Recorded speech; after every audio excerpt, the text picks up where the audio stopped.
আজকে আমরা আলোচনা করব বুকে জল কেন জমে এবং বুকে জল জমলে সেটাকে আমরা কিভাবে শনাক্ত করতে পারি, কি কারণে জল জমেছে। আমি ডক্টর দেবরাজ যশ, মণিপাল হাসপাতালের ব্রডওয়ে সল্টলেক এবং বাইপাস শাখার পালমোনোলজি বিভাগের বিভাগীয় প্রধান বলছি। তো যেটা বলবার যে বুকে জল জমেছে বুঝবেন কি করে? যদি আপনার শ্বাসকষ্ট বেড়ে যায়, যদি আপনার কাশি বেড়ে যায়, যদি টিবির কারণে জল জমে, আপনি তাহলে দেখবেন সন্ধ্যের দিক করে একটা জ্বর আসছে। বুকের ব্যথা, প্রথম দিকে যখন জল জমতে শুরু করে বুকে ব্যথা হয়, সময়ের সাথে সাথে ওই ব্যথাটা কমে যায়। তো এইভাবেই বোঝা যায় যে জল জমছে কিনা, এবং অনেক ক্ষেত্রে মুখ দিয়ে রক্তও বেরোতে পারে। বুকের জল জমেছে, এটা যখনই আপনারা শোনেন আপনাদের মতো যে কোনো সাধারণ মানুষই অত্যন্ত ভয় পেয়ে যান যে বুকে আবার কি করে জল জমলো। তো বুকে জল জমলে যেটা আমরা সাধারণভাবে দেখি যে বুকের কোন দিকে জল জমেছে, মানে একদিকে জমেছে না দুদিকে জমেছে। যদি দুদিকে জল জমে সাধারণভাবে সেই কারণটা লাংসের জন্য হয় না, সেটা শরীরের বিভিন্ন জায়গায় যেমন জল জমে তারই একটা পার্ট হিসেবে লাংসেও জল জমে। এবার হার্ট, মানে দুদিকে জল জমার কারণ হচ্ছে হার্ট, কিডনি এবং লিভার, এই তিনটে অংশের কোনো রকম কোনো গন্ডগোলের জন্য জল জমে থাকে। এবার যখনই দুদিকে জল জমে প্রথমে এই তিনটে রোগের কোনো কিছু আছে কিনা সেটা আমরা দেখি এবং সেই রোগের চিকিৎসাটাকে করা হয়। যখন একদিকে জল জমে তখন আমরা প্রথমে বুকের জল বের করি। বুকের জল বের করে আমরা সেটাকে পরীক্ষায় পাঠাই। যদি সেই পরীক্ষায় কারণ নির্ধারণ হয়ে যায় যে তার টিবি রয়েছে বা তার ইনফেকশনের জন্য জল জমেছে, তাহলে আমাদের কাজ অনেক সহজ হয়। কিন্তু অধিকাংশ ক্ষেত্রেই আমরা দেখতে পারি যে এইভাবে কারণটা নির্ধারণ হয় না, এবং অনেক ক্ষেত্রে ধরুন অনেক দিন ধরে জলটা জমাট বেঁধে রয়েছে।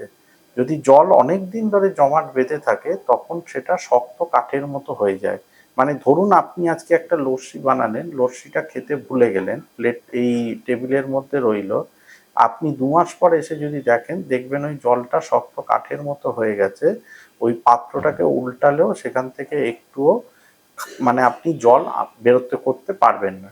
বুকের জলও সেরকম, যদি অনেক দিন ধরে অবহেলার বশে ওই জলটা শরীরের মধ্যে থাকে, মানে ফুসফুসের বাইরে পর্দায়, তখন কিন্তু ওই জল জমে শক্ত কাঠের মতো হয়ে যাবে এবং সেই জলকে আপনি কোনোভাবেই বের করতে পারবেন না।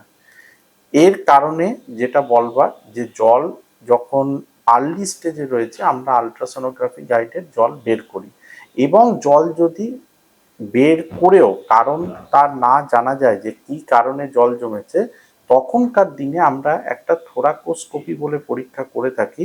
এটা একটা অত্যন্ত ছোট পরীক্ষা। এই পরীক্ষার মাধ্যমে একটা ছোট ফুটো, তার মধ্য দিয়ে একটা ক্যামেরা ঢোকানো হয়, ভেতরটাকে আমরা দেখি কোথাও তার মধ্যে কোনো, মানে ফুসফুসের যে পর্দা যেখানে জল জমেছে সেখানে কোনো নোডিউল আছে কিনা, কোনো টিবির মতো দাগ আছে কিনা, কোনো টিউমার আছে কিনা।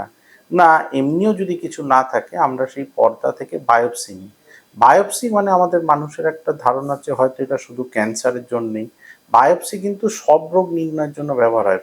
এবং সেকেন্ড, আমরা যেটা ভয় পাই যে বায়োপসি করলে হয়তো ক্যান্সারটা ছড়িয়ে যাবে, এটা সম্পূর্ণ ভ্রান্ত ধারণা। তো আমরা প্রথমে বায়োপসি নিই, যা জল জমে আছে পুরো জলটাকে আমরা একসাথে বের করি, একটা নল লাগিয়ে দিই, ওই নলটা দিয়ে প্রত্যহ জলটা বেরোতে থাকে। যখন জল 100 ml এর কম হয় তখন আমরা ওই জায়গার মধ্যে একটা ওষুধ দিয়ে ওই জায়গাটাকে সিল করে দিই, যাতে ভবিষ্যতে আর কখনো ওই জায়গায় জল না জমতে পারে। এই পদ্ধতিকে ফ্লুরোডেসিস বলে পদ্ধতি বলা হয়ে থাকে। এটাকে বলা হয় কেমিক্যাল ফ্লুরোডেসিস। তাহলে এতে আপনি জলের কারণটা বের করলেন, একসাথে পুরো জলটাকে আপনি বের করলেন, এবং ভবিষ্যতে যাতে জল না জমে তার ব্যবস্থাও একেবারে করে দিলেন, যাতে ওই রোগীর আর কখনো শ্বাসকষ্টজনিত কোনো সমস্যা না হয়। এই কারণেই আমি যেটা বলি যে অনেক সময় ধরুন প্যানক্রিয়াসের সমস্যা, তার জন্য জল জমছে। এবার আপনি যতক্ষণ না প্যানক্রিয়াটাইটিস নির্ণয় করবেন, আপনি যে কারণেই জলের চিকিৎসা করুন এটার কারণটা বেরোবে না। সেই কারণেই কারণটা নির্ধারণ করতে হবে। তো আমি যেটা বললাম, জল জমলে নিকটবর্তী ডাক্তারবাবুর কাছে যান। দুদিকে যদি জল জমে তাহলে দেখবেন ডাক্তারবাবুরা দেবে আপনাকে লিভারের পরীক্ষা, কিডনির পরীক্ষা এবং তার সাথে ইকোকার্ডিওগ্রাফি। যদি তাতেই অধিকাংশ কারণ নির্ণয় হয়ে যাবে এবং সমাধানও হয়ে যাবে। যদি একদিকে জল জমে, প্রথমে ডাক্তারবাবুরা আজকের দিনে আল্ট্রাসাউন্ড গাইডেড জল বের করতে দেবে। তাতে যদি জল বেরিয়ে কারণ নির্ধারণ হয়ে যায়, মানে টিবি বা নিউমোনিয়ার কারণে, তাহলে কিছু লাগে না। কিন্তু যদি দেখা যায় তাতেও কারণ নির্ধারণ হয়নি, তখন থোরাকোস্কোপি বলে অত্যন্ত নিরাপদ একটা পরীক্ষা, এটা কোনো বড় পরীক্ষা নয়, সেই পরীক্ষাটা করা হয়। তার মাধ্যমে বায়োপসি করা হয়, পুরো জল বের করা হয় এবং ভবিষ্যতে যাতে জল না জমে তার ব্যবস্থা করা হয়। এবং থোরাকোস্কোপি কোনো ব্যয়বহুল পরীক্ষা নয়, ডে কেয়ার প্রসিডিওর হিসেবেও করা যায় এবং 100% সেফ প্রসিডিওর। আমি শুনিনি কারোরই হাতে থোরাকোস্কোপি করতে গিয়ে কোনো মর্টালিটি বা কিছু কখনো হয়েছে। তো এটাই বলি যে বুকে জলটা নিয়ে ভয় পাবেন না, কেন জমেছে সেটা সুনির্দিষ্ট কারণ নির্ধারণ করলেই এই জল জমার হাত থেকে পরিত্রাণ পাবেন। ধন্যবাদ।